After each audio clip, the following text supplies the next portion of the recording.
But any way انہوں نے کہا جو انہوں نے سینیٹر عرفان صدیقی ہمارے ساتھ موجود ہیں اور ہم ان سے موقف لیتے ہیں کہ اب محرم کے بعد تحریک چلانے کا اعلان کر دیا ہے، ساتھ یہ بھی کہا ہے کہ اگر ہم پرامن ہیں تو حکومت بھی کوئی ایکشن نہ لے، اگر ہم پہ گولیاں چلائی گئیں تو ہم پھر اس تیاری کے ساتھ آئیں گے۔ تو کیا ہے، اس سے پہلے مذاکرات ہو سکتے ہیں، لیکن پھر سمجھ نہیں آتا کہ مذاکرات حکومت سے، کیونکہ وزیر اعلیٰ تو کہہ چکے ہیں کہ ہم نے ان سے نہیں کرنے مذاکرات۔ سر آپ پھر کوئی راہ ہموار کر سکتے ہیں، کیونکہ ان کے مطابق تو نہ پی ایم ایل این کی کوئی اوقات ہے نہ پیپلز پارٹی کی کوئی اوقات ہے، سو آپ کوئی راہ ہموار کر سکتے ہیں؟ لیکن کیا کوئی انٹرسٹ بھی ہے اس وقت ڈائیلاگ کا؟ اگر اگلی پارٹی ڈائیلاگ کرنا ہی نہیں چاہ رہی، کوئی مذاکرات کرنا ہی نہیں چاہ رہی، تو حکومت ابھی بھی اوپن ٹو ڈائیلاگ ہے؟ جی بہت شکریہ ہما اور عبداللہ، اور ہما ہم نے آپ کو بہت مس کیا، اگرچہ علینا نے آپ کی کمی بہت اچھے طریقے سے پوری کی، لیکن we are waiting for you to be back. Thank you. تو آپ نے جو بات پوچھی ہے، میرا خیال ہے آپ کی گفتگو میں سارے پہلو آ گئے ہیں۔ ایک طرف آپ مذاکرات کی بات کرتے ہیں، اس کے بعد پھر جارحیت کی بات کرتے ہیں، چڑھائی کی بات کرتے ہیں، تحریک کی بات کرتے ہیں، گولی کا جواب گولی سے دینے کی بات کرتے ہیں، چیلنج کرتے ہیں۔ اب آپ اگر اس ساری پریس ٹاک کو دیکھیں جو کل ہوئی ہے، اور میرا خیال یہ ہے کہ ایک طویل عرصے کے بعد جو ساری لیڈرشپ تھی، پروونشل لیول کی تھی، سینٹرل لیول کی تھی، وہ سب جمع ہوئی اور ایک بڑا نمائندہ اجتماع تھا پی ٹی آئی کا۔ لیکن اس پریس کانفرنس میں آپ نے دیکھا ہوگا کہ کوئی سالڈ چیز، کوئی تجویز، مذاکرات کے حوالے سے کوئی ایجنڈا، کوئی ایسی بات سامنے نہیں آئی۔ یہ جو اکٹھ ہوا تھا، اس میں شاید بنیادی بات یہ تھی کہ جو اسیر رہنما ہیں کوٹ لکھپت کے اندر، ان کے خط کو زیر بحث لایا جائے اور اس کے اوپر ایک لائے عمل بنا کے قوم کو بتایا جائے جی کہ ہم یہ کرنا چاہتے ہیں، یا اس خط کے بارے میں پارٹی کا یہ رد عمل ہے۔ آپ کو یہ بات یہ کہیں نظر نہیں آئے گی۔ خط کا ذکر جو ہوا ہے شاید 1% یا 2% ہی ہوا ہوگا، اور اس پہ ہم نے کیا طے کیا ہے، کیا لائے عمل ہوگا۔ ہم جائیں گے خان صاحب کے پاس اور ان سے رائے لیں گے، اور ہماری رائے یہ ہے جو ہم خان صاحب تک پہنچائیں گے۔ آل کنفیوژن، کوئی چیز اس میں ایسی نہیں ہے جس کو ہم لے کے۔ ان کا موقف یہ ہے کہ مذاکرات، یہ بات تو تب ہوگی جب ایکسس دی جائے۔ ان کا بڑا بنیادی اعتراض تو یہ ہے کہ انہیں ایکسس نہیں ہے، ان کی جو سیاسی لیڈرشپ ہے، ان کے وکلا، چیئرمین ان کے وکیل بھی ہیں تو چلیں ٹھیک ہے ان کو مل جاتی ہے، لیکن ادروائز ان کی سیاسی لیڈرشپ کو ایکسس نہیں ہے۔ اب تو علیمہ خان صاحبہ کو بھی باقیوں کو ملنے دیا گیا تھا، باقی دو بہنوں کو ان کو بھی نہیں ملنے دیا گیا تھا۔ سو یہ اس اعتراض میں تو وزن ہے کہ اگر ایکسس ہوگی تو وہ ڈائریکٹ ظاہر گائیڈنس لے سکیں گے، انسٹرکشن لے سکیں گے، شاید معاملہ ایکسپیڈائٹ ہو جائے، بہتر ہو جائے یہ معاملہ۔ دیکھیں عبداللہ، یہ ان کی بڑی مہارت ہے کہ انہوں نے ایکسس کو ایک بہت بڑا ایشو بنا کے سامنے کھڑا کر دیا ہے، جو وہ ایک بیانیہ بنانے میں رکھتے ہیں، وہ ایکسپرٹ ہیں۔ لیکن سوال یہ پیدا ہوتا ہے کہ ماضی میں جتنے مذاکرات ہوتے رہے ہیں سیاسی جماعتوں کے درمیان، خود ہم نے دیکھا ہے پیپلز پارٹی کے درمیان جب مذاکرات ہوتے رہے، حکومتوں کے ہوتے رہے، کوئی جلا وطن تھا، کوئی جیل میں تھا، نون کا یہی عالم تھا۔ اب یہ ایکسیس کا ایشو یہ ہے، میں خود اس مذاکراتی کمیٹی کا ممبر تھا کہ صبح بات ہوتی تھی اور ہم کہتے تھے جی کہ آپ اب بتائیں کیا کرنا ہے، یہ کہتے تھے ہم خان صاحب سے پوچھ کے بتائیں گے، ہمیں صبح ملاقات کرائیں۔ چلیں جی، صبح ملاقات ہو گئی، پھر اگلے دن میٹنگ ہوتی تھی، ہم کہتے تھے جی کہاں پہنچے ہیں، وہ کہتے ہیں جی کہ ہم اس پہ خان صاحب سے ملاقات کرائیں گے۔ پھر یہ مطالبہ آیا جی کہ یہ ملاقات کمروں میں نہیں ہونی چاہیے، یہ کھلے میدان میں ہونی چاہیے، کوئی سپاہی نہیں ہونا چاہیے کھڑا، کوئی پولیس والا نہیں ہونا چاہیے، کوئی مانیٹرنگ نہیں ہونی چاہیے، کوئی سرویلنس نہیں ہونی چاہیے۔ تو یہ اس طرح کی طفلانہ سی باتیں کرتے ہیں۔ ایک مینڈیٹ دے لیں کہ جی یہ ہمارا مینڈیٹ ہے، یہ کمیٹی یہاں تک جا سکتی ہے، یہ بنیادی ہمارے مطالبات ہیں، یہ ہم حکومت سے چاہتے ہیں، یہ ہم حکومت کو دے سکتے ہیں۔ ایک پراپر نقشہ کار بنا کے بیٹھ جائیں، اور اگر کہیں ضرورت پڑتی ہے خان صاحب سے رہنمائی لینے کی، وہ ایکسیس مل جائے گی۔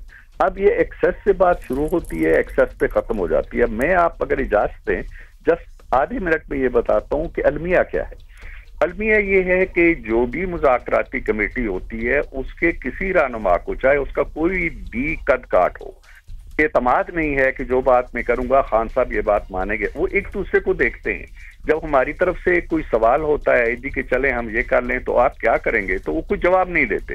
وہ یہ سوچتے ہیں کہ میں نے یہ بات کہہ دی تو خان صاحب کو شکایت لگ جائے گی، میں نے یہ بات کہہ دی تو وہاں یہ کہہ دیا جائے گا جی کہ دیکھیں اس نے یہ کہہ دیا۔ وہ کانفیڈنس جو مذاکرات کے لیے ہونا چاہیے ان کی ٹیم میں پیدا نہیں ہوتا. اب یہ سارا اکٹھ ہوا, آپ میڈیا ایکسپرٹس ہیں, آپ اخذ کریں کہ اس میں کیا میسج ہے. کوئی میسج نہیں ہے.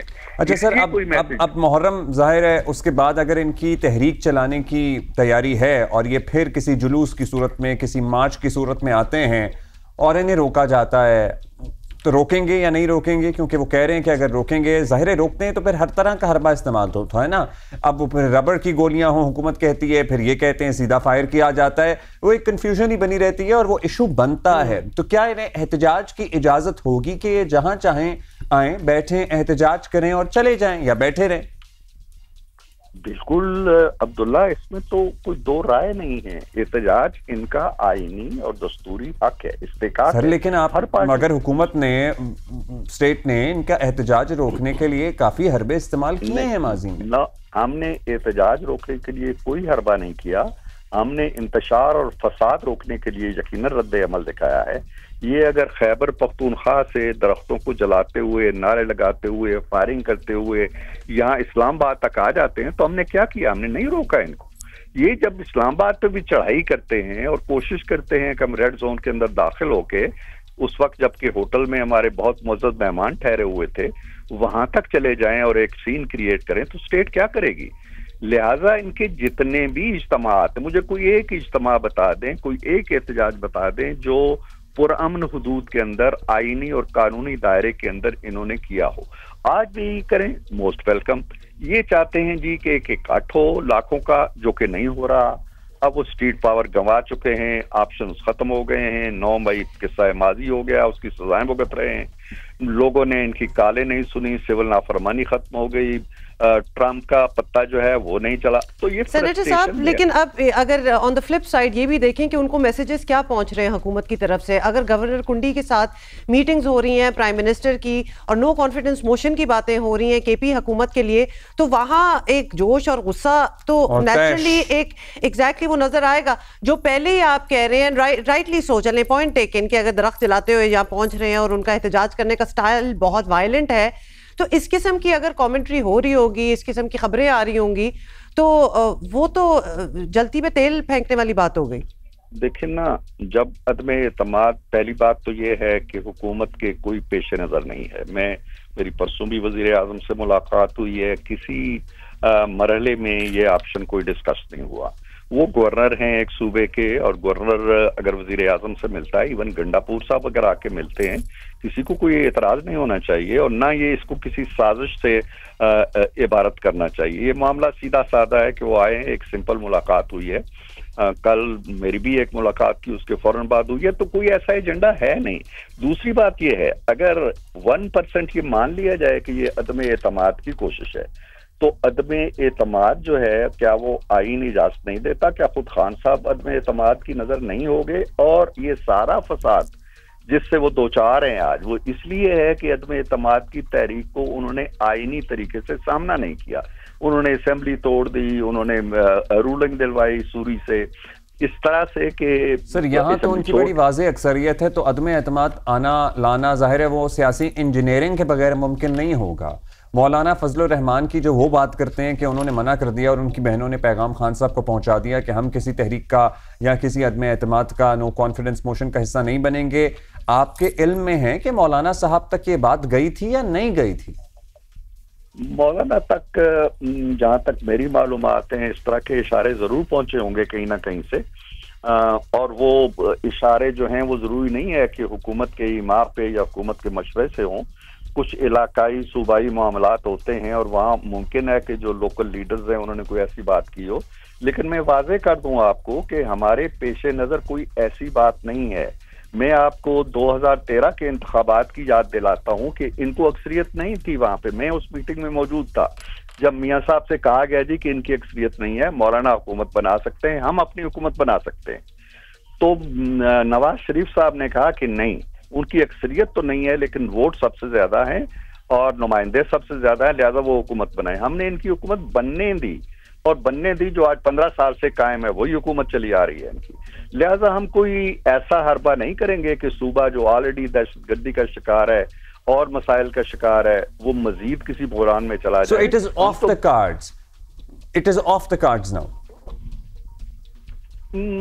میرا خیال ہے کہ اگر کسی کے دل کے اندر کوئی ڈر بس گیا ہو، خوف بس گیا ہو اپنی ناکارکردگی کی وجہ سے، اپنی نااہلی کی وجہ سے، اپنی غلط سیاسی چالوں کی وجہ سے، تو وہ خوف کا اظہار بے شک کریں، لیکن عملاً اس کی کوئی حقیقت نہیں۔ تو سینیٹر صاحب آپ یہ کہہ رہے ہیں کہ ایسی کوئی بات چیت نہیں ہوئی پرائم منسٹر اور گورنر کے بیچ میں جہاں وہ ان کو اپوزیشن ایم پی ایز کو کہہ رہے ہیں کہ ایکسپلور کریں آپشنز کہ ایک نئی حکومت اگر وہاں فارم کرنی پڑے، تو ایسی کوئی کانورسیشن ہوئی نہیں ہے؟ جی ہما، بالکل میں پورے یقین اور اعتماد سے کہہ سکتا ہوں کہ ایسی کوئی تجویز کسی سطح پہ، کسی سیریس لیول پہ، کسی سینئر لیول پہ نہ زیر بحث ہے، نہ زیر غور ہے۔ نہ زیر بحث ہے، نہ زیر غور ہے۔ چلیے شکریہ سر آپ کا، آپ کہہ رہے ہیں، آپ نے وضاحت کی ہے، البتہ آپ نے ساتھ یہ بھی کہہ دیا کہ جے یو آئی کے رہنما مولانا صاحب تک یہ شاید تجویز پہنچی کہیں نہ کہیں سے۔